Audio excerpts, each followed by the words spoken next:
ನಮಸ್ಕಾರ ರೀ. ಈ ವಿಡಿಯೋದಲ್ಲಿ ಒಂದು ಕಡಲೆ ಹಿಟ್ಟಿನ ಸ್ನ್ಯಾಕ್ಸ್ ರೆಸಿಪಿ ಮಾಡ್ತಾ ಇದ್ದೀನಿ. ತುಂಬ ಸುಲಭವಾಗಿ ಇದನ್ನು ಮಾಡ್ಕೊಳ್ಬೋದು. ತಿನ್ನೋದಕ್ಕೂ ಕೂಡ ತುಂಬ ರುಚಿಕರವಾಗಿರುತ್ತೆ. ಮಾಡೋದು ಕೂಡ ತುಂಬ ಸುಲಭ. ಮನೆಯಲ್ಲೇ ಇರುವಂಥ ಸಾಮಗ್ರಿಗಳನ್ನು ಬಳಸ್ಕೊಂಡು ಒಂದು ಕ್ರಿಸ್ಪಿ ಆಗಿರುವಂಥ ಈ ಪಾಪಡಿನ ಮಾಡ್ಕೊಳ್ಬೋದು. ನಿಮಗೇನಾದರೂ ಯಾವಾಗಾದರೂ ಏನಾದರೂ ತಿನ್ಬೇಕು ಅನ್ನಿಸ್ದಾಗ, ಹಾಗೆ ಹೊರಗಡೆ ಟ್ರಿಪ್ಗೆಲ್ಲ ಹೋದಾಗ ಈ ಥರ ಪಾಪಡಿನ ಮಾಡಿಕೊಂಡು ತೊಗೊಂಡು ಹೋಗ್ಬೋದು. ಇದನ್ನು ಒಮ್ಮೆ ಮಾಡಿದರೆ 1 ತಿಂಗಳವರೆಗೂ ಇಟ್ಟರೂ ಕೂಡ ಏನೂ ಆಗೋದಿಲ್ಲ. ಇದನ್ನು ಹೇಗೆ ಮಾಡೋದಂತ ಹೇಳಿ ನೋಡ್ಕೊಂಡು ಬರೋಣ.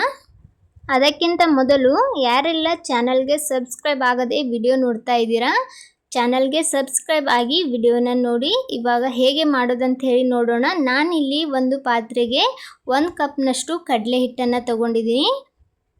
ಈ ಕಪ್ಪಿಂದ 1 ಕಪ್ನಷ್ಟು ಕಡಲೆ ಹಿಟ್ಟನ್ನು ತಗೊಂಡು ಅದಕ್ಕೇ ಒಂದು 5-6 ಕರಿಮೆಣಸನ್ನು ಸಣ್ಣದಾಗಿ ಕುಟ್ಬಿಟ್ಟು ಸೇರಿಸ್ಕೊಂಡಿದ್ದೀನಿ. ಹಾಗೆ 1 ಚಮಚದಷ್ಟು ಜೀರಿಗೆ, ಹಾಗೆ ಒಂದು ಅರ್ಧ ಚಮಚದಷ್ಟು ಅಜ್ವೇನನ್ನು ತೊಗೊಂಡಿದ್ದೀನಿ. ಅದನ್ನು ಒಂದು ಸ್ವಲ್ಪ ಈ ಥರ ತಿಕ್ಕಿ ಹಾಕೋದ್ರಿಂದ ಟೇಸ್ಟ್ ಕೂಡ ಚೆನ್ನಾಗಿ ಬರುತ್ತೆ. ನಂತರ ಒಂದು ಅರ್ಧ ಚಮಚದಷ್ಟು ಅರಿಶಿನ ಪುಡಿ, ಸ್ವಲ್ಪ ಉಪ್ಪು, ರುಚಿಗೆ ತಕ್ಕಷ್ಟು ಉಪ್ಪನ್ನು ಹಾಕ್ಕೊಳ್ಳಿ. ಹಾಗೆಯೇ ಇದಕ್ಕೆ 1 ಚಮಚ ಬಿಳಿ ಎಳ್ಳನ್ನು ಸೇರಿಸ್ಕೊಂಡಿದ್ದೀನಿ. ಒಂದು ಅರ್ಧ ಚಮಚದಷ್ಟು ಕರಿ ಎಳ್ಳು, ಖಾರ ನೋಡಿಕೊಂಡು ಖಾರ ಹಾಕ್ಕೊಂಡಿದ್ದೀನಿ. 1 ಚಮಚದಷ್ಟು ಖಾರ ನಾನಿಲ್ಲಿ ಹಾಕ್ಕೊಂಡಿದ್ದೀನಿ. ಹಾಗೆ 1-2 ಚಮಚದಷ್ಟು ಕುಕ್ಕಿಂಗ್ ಆಯಿಲನ್ನ ಸೇರಿಸ್ಕೊಂಡಿದ್ದೀನಿ. ಇದೆಲ್ಲ ಸೇರಿಸ್ಬಿಟ್ಟು ಇದನ್ನು ಚೆನ್ನಾಗಿ ಒಮ್ಮೆ ಈ ಥರ ಮಿಕ್ಸ್ ಮಾಡ್ಕೊಳ್ಳೋಣ. ಕರಿ ಎಳ್ಳು ಇಲ್ಲ ಅಂದರೂ ಕೂಡ ನಡೆಯುತ್ತೆ, ಅದು ಆಪ್ಷನಲ್. ಇದ್ದರೆ ಹಾಕ್ಕೊಳ್ಳಿ, ಇಲ್ಲಾಂದರೆ ನಡೆಯುತ್ತೆ. ಇದನ್ನೆಲ್ಲ ಒಮ್ಮೆ ಈ ಥರ ಡ್ರೈ ಮಿಕ್ಸ್ ಮಾಡಿಕೊಂಡು ನಂತರ ಇದಕ್ಕೇ ಸ್ವಲ್ಪ ನೀರನ್ನು ಹಾಕ್ತಾ ಇದನ್ನು ಕಲಿಸ್ಕೊಳ್ಳೋಣ. ಕಡಲೆ ಹಿಟ್ಟು ತುಂಬ ಜಿಗಿಟಾಗಿರೋದ್ರಿಂದ ಇದನ್ನು ಒಂದು ಸ್ವಲ್ಪ ನೀರನ್ನು ಹಾಕ್ಕೊಂಡು ಚೆನ್ನಾಗಿ ಕಲಿಸ್ಕೊಳ್ಳಿ. ಲಾಸ್ಟಲ್ಲಿ ಈ ಥರ ಒಂದು ಸ್ವಲ್ಪ ಕೈಗೆ ಎಣ್ಣೆನ ಒರೆಸ್ಕೊಂಡು ಅದನ್ನು ಚೆನ್ನಾಗಿ ಕಲಿಸ್ಕೊಳ್ಳಿ, ಇಲ್ಲಾಂದರೆ ಕೈ ತುಂಬ ಹಿಟ್ಟು ಅಂಟ್ಕೊಳ್ಳುತ್ತೆ. ನಡುವೆ ತುಂಬ ಅಂಟಿದ್ರೆ ಕೈಯನ್ನು ಒಂದು ಸ್ವಲ್ಪ ಹಸಿ ಮಾಡಿಕೊಂಡು ಮತ್ತೆ ಇದನ್ನು ಕಲಿಸ್ಕೊಳ್ಳಿ. ಹಿಟ್ಟು ಅಷ್ಟೊಂದು ಅಂಟೋದಿಲ್ಲ. ಇವಾಗ ಇದನ್ನು ಒಂದು 10 ನಿಮಿಷ ರೆಸ್ಟ್ ಆಗಲಿಕ್ಕೆ ಬಿಡೋಣ. ನೋಡ್ಬೋದು 10 ನಿಮಿಷದ ನಂತರ ಇದನ್ನು ಮತ್ತೆ ಮಿದ್ಕೊಳ್ತಿದ್ದೀನಿ. ಹಿಟ್ಟು ಕೂಡ ತುಂಬ ಚೆನ್ನಾಗಿ ನೆಂದಿತ್ತು, ತುಂಬ ಸಾಫ್ಟ್ ಆಗಿತ್ತು. ಅದನ್ನು ಈ ಥರ 2 ಉಂಡೆಗಳಾಗಿ ನಾನು ಮಾಡ್ಕೊಂಡಿದ್ದೀನಿ. ಉಳ್ಳೆಗಳಾಗಿ ಮಾಡಿ ಇಟ್ಕೊಂಡು ನಂತರ ಆ ಉಳ್ಳೆಯನ್ನು ಒಂದು ಸ್ವಲ್ಪ ಮೈದಾ ಹಿಟ್ಟಿನಲ್ಲಿ ಎದ್ಕೊಂಡಿದ್ದೀನಿ. ಈ ಥರ ಒಂದು ಸ್ವಲ್ಪ ಮೈದಾ ಹಿಟ್ಟು ಇಲ್ಲಾಂದರೆ ಅಕ್ಕಿ ಹಿಟ್ಟನ್ನು ಇದಕ್ಕೆ ಹಚ್ಚೋದ್ರಿಂದ ಅದು ಅಂಟೋದಿಲ್ಲ, ಚೆನ್ನಾಗಿ ಬರುತ್ತೆ. ಯಾಕಂದರೆ ಕಡಲೆ ಹಿಟ್ಟು ಮೊದಲೇ ತುಂಬ ಅಂಟಾಗಿರುತ್ತೆ. ಅದಕ್ಕೋಸ್ಕರ ಒಂದು ಸ್ವಲ್ಪ ಈ ಥರ ಹಿಟ್ಟಲ್ಲಿ ಎದ್ದು ಅದನ್ನು ಚಪಾತಿ ಥರ ಲಟ್ಟಿಸ್ಕೊಳ್ಳಿ. ಒಂದು ಸ್ವಲ್ಪನೂ ಎಲ್ಲಿನೂ ಅಂಟೋದಿಲ್ಲ, ಚೆನ್ನಾಗಿ ಅದು ಬರುತ್ತೆ. ಇವಾಗ ನೋಡ್ಬೋದು ನಾನು ಈ ಥರ ದೊಡ್ಡದಾಗಿ ಚಪಾತಿ ಥರ ಲಟ್ಟಿಸ್ಕೊಂಡಿದ್ದೀನಿ. ಒಂದು ಸ್ವಲ್ಪ ಇದನ್ನು ತೆಳುವಾಗಿ ಲಟ್ಟಿಸ್ಕೊಳ್ಳಿ. ನೋಡಿ ಎಲ್ಲಿನೂ ಕೂಡ ಒಂದು ಸ್ವಲ್ಪನೂ ಅಂಟಿಲ್ಲ ಅದು. ಇವಾಗ ನಿಮಗೆ ಯಾವ ಶೇಪಲ್ಲಿ ಬೇಕು ಆ ಶೇಪಲ್ಲಿ ಇದನ್ನು ಕಟ್ ಮಾಡ್ಬೋದು. ನಾನಿಲ್ಲಿ ಇದನ್ನು ಈ ಥರ ಚಿಕ್ಕ ಗ್ಲಾಸ್ ತೊಗೊಂಡಿದ್ದೀನಿ, ರೌಂಡ್ ಶೇಪಲ್ಲಿ ಕಟ್ ಮಾಡ್ತಾ ಇದ್ದೀನಿ. ನಿಮಗೆ ಚೌಕ್ ಶೇಪಲ್ಲಿ ಬೇಕಾದರೆ ಅದರಲ್ಲೂ ಸಹ ಕಟ್ ಮಾಡ್ಕೊಳ್ಬೋದು.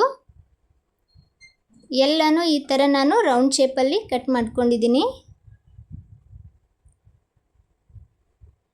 ಇವಾಗ ಎಲ್ಲನೂ ಒಂದು ಪ್ಲೇಟಿಗೆ ಎತ್ತಿಟ್ಕೊಳ್ಳೋಣ. ನಾನಿಲ್ಲಿ ಒಂದು ಪ್ಲೇಟಿಗೆ ಮಾಡಿರುವಂಥ ಎಲ್ಲ ಪಾಪಡಿನ ಎತ್ತಿ ಇಡ್ತಾ ಇದ್ದೀನಿ. ಇದನ್ನು ಮಾಡೋದು ತುಂಬ ಸುಲಭ, ಬೇಗನೆ ಮಾಡ್ಕೊಳ್ಬೋದು.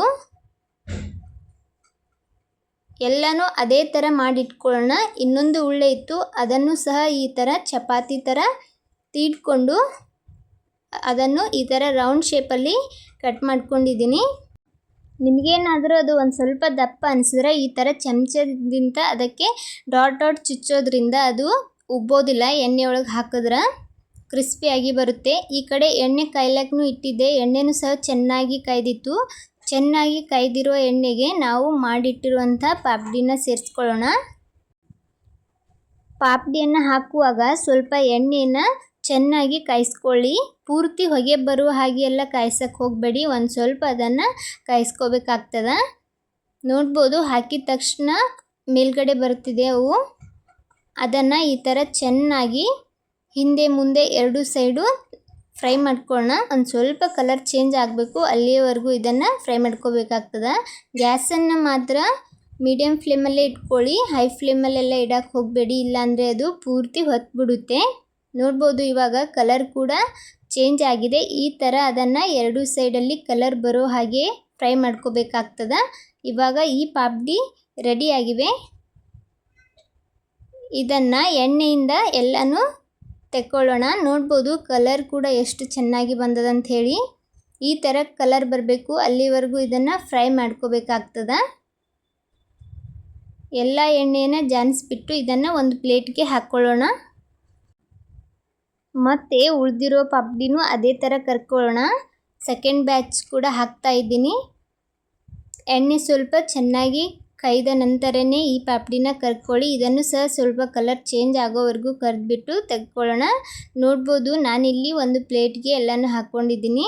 ಒಂದು 3 ತೋರಿಸ್ತಾ ಇದ್ದೀನಿ ಎಷ್ಟು ಕ್ರಿಸ್ಪಿಯಾಗಿ ಬಂದಿದೆ ಅಂತ ಹೇಳಿ. ತಿನ್ನಕ್ಕೂ ಕೂಡ ತುಂಬ ಚೆನ್ನಾಗಿರುತ್ತೆ.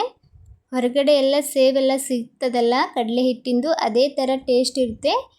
ಹೊರಗಡೆ ಸಿಗುವಂಥ ಪ್ಯಾಕಿಂಗ್ ಫುಡ್ ಬದಲಾಗಿ ಈ ಥರ ಮನೆಯಲ್ಲೇ ಆರೋಗ್ಯಕರವಾಗಿ ಮಾಡಿಕೊಳ್ಳಿ. ಮಕ್ಕಳಿಗೂ ಕೂಡ ಇದು ಆರೋಗ್ಯಕ್ಕೆ ಒಳ್ಳೆಯದು. ನೋಡಿದ್ರಲ್ಲ ಯಾವ ಥರ ಮನೆಯಲ್ಲೇ ನಾವು ಸಿಂಪಲ್ಲಾಗಿ ಮಾಡ್ಕೊಳ್ಬೋದು ಅಂಥೇಳಿ. ಸಂಜೆ ಟೀ ಜೊತೆ ಏನಾದರೂ ತಿನ್ಬೇಕು ಅನಿಸಿದ್ರೆ ಈ ಥರ ಸ್ನ್ಯಾಕ್ಸ್ಗಳನ್ನು ಮಾಡ್ಕೊಳ್ಬೋದು. ಹೊರಗಡೆ ಟ್ರಿಪ್ಗೆ ಹೋಗೋದಾದರೆ ಇದನ್ನು ಮಾಡ್ಕೊಳ್ಳಿ. ಇದನ್ನು 1 ತಿಂಗಳವರೆಗೂ ಸ್ಟೋರ್ ಮಾಡಿದ್ರೂ ಕೂಡ ಏನೂ ಆಗೋದಿಲ್ಲ, ಚೆನ್ನಾಗಿರುತ್ತೆ. ಈ ಸಿಂಪಲ್ ರೆಸಿಪಿ ನಿಮ್ಗೆ ಇಷ್ಟ ಆಗಿದರೆ ಒಂದು ಲೈಕ್ ಕೊಡಿ. ಇದೇ ಥರದ ಇನ್ನಷ್ಟು ರೆಸಿಪಿಗೋಸ್ಕರ ರಮ್ಯಾ ಮನೆ ಅಡುಗೆ ಚಾನಲನ್ನು ಸಬ್ಸ್ಕ್ರೈಬ್ ಮಾಡ್ಕೊಳ್ಳಿ. ಯಾರೆಲ್ಲ ವಿಡಿಯೋ ನೋಡ್ತಾ ಇದ್ದೀರಾ ಧನ್ಯವಾದಗಳು.